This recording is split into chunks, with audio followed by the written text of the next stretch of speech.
Hello, science current അഫേഴ്സിലേക്ക് സ്വാഗതം. Artemis 2 എന്താണ് Artemis 2? നാസയുടെ ചന്ദ്രനിലേക്കുള്ള ഒരു ചരിത്ര പ്രധാനമായിട്ടുള്ള യാത്രാ ദൗത്യമാണ് ആർട്ടമിസ് 2. 1972 അപ്പോളോ ദൗത്യത്തിനു ശേഷം ആദ്യമായിട്ട് ചന്ദ്രന്റെ പരിസരത്ത് മനുഷ്യ സാന്നിധ്യം എത്തിക്കുന്ന ദൗത്യം കൂടിയാണ് ഇത്. 4 യാത്രികരാണ് ദൗത്യത്തിൽ ഉൾപ്പെടുന്നത്. Commander Reid Wiseman, pilot Victor Glover, mission സ്പെഷ്യലിസ്റ്റുകളായ ക്രിസ്റ്റീന കോഷ്, ജെറമി ഹാൻസൺ തുടങ്ങിയ 4 യാത്രികരാണ് ഈ ദൗത്യത്തിൽ പങ്കെടുക്കുന്നത്. ആർട്ടമിസ് 2 ദൗത്യം 2026 ഏപ്രിൽ 2 ഫ്ലോറിഡയിലെ കെനഡി സ്പേസ് സെന്ററിൽ നിന്ന് വിക്ഷേപിച്ചു. ഓറിയോൺ പേടകമാണ് ഇതിനകത്ത് ഉണ്ടായിരുന്നത്.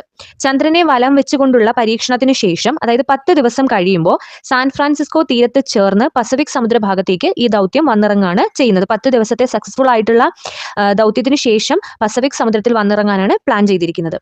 നാസയുടെ സ്പേസ് ലോഞ്ച് സിസ്റ്റം റോക്കറ്റും ഓറിയോൺ പേടകവും സംയുക്തമായിട്ട് ഉപയോഗിച്ചുള്ള ആദ്യത്തെ മനുഷ്യയാത്രാ ദൗത്യമാണ് ഈ പറയുന്ന ആർട്ടമിസ് 2 ദൗത്യം എന്ന് പറയുന്നത്. ഭാവിയിൽ ചന്ദ്രനിൽ ഇറങ്ങാൻ ആവശ്യമായിട്ടുള്ള സാങ്കേതിക വിദ്യകളും സുരക്ഷാ സംവിധാനങ്ങളും പരീക്ഷിച്ചു ഉറപ്പുവരുത്തുക എന്നതാണ് ഈ ദൗത്യം കൊണ്ട് ഉദ്ദേശിക്കുന്നത്. കൂടുതൽ കറണ്ട് അഫേഴ്സുമായിട്ട് കാണാം.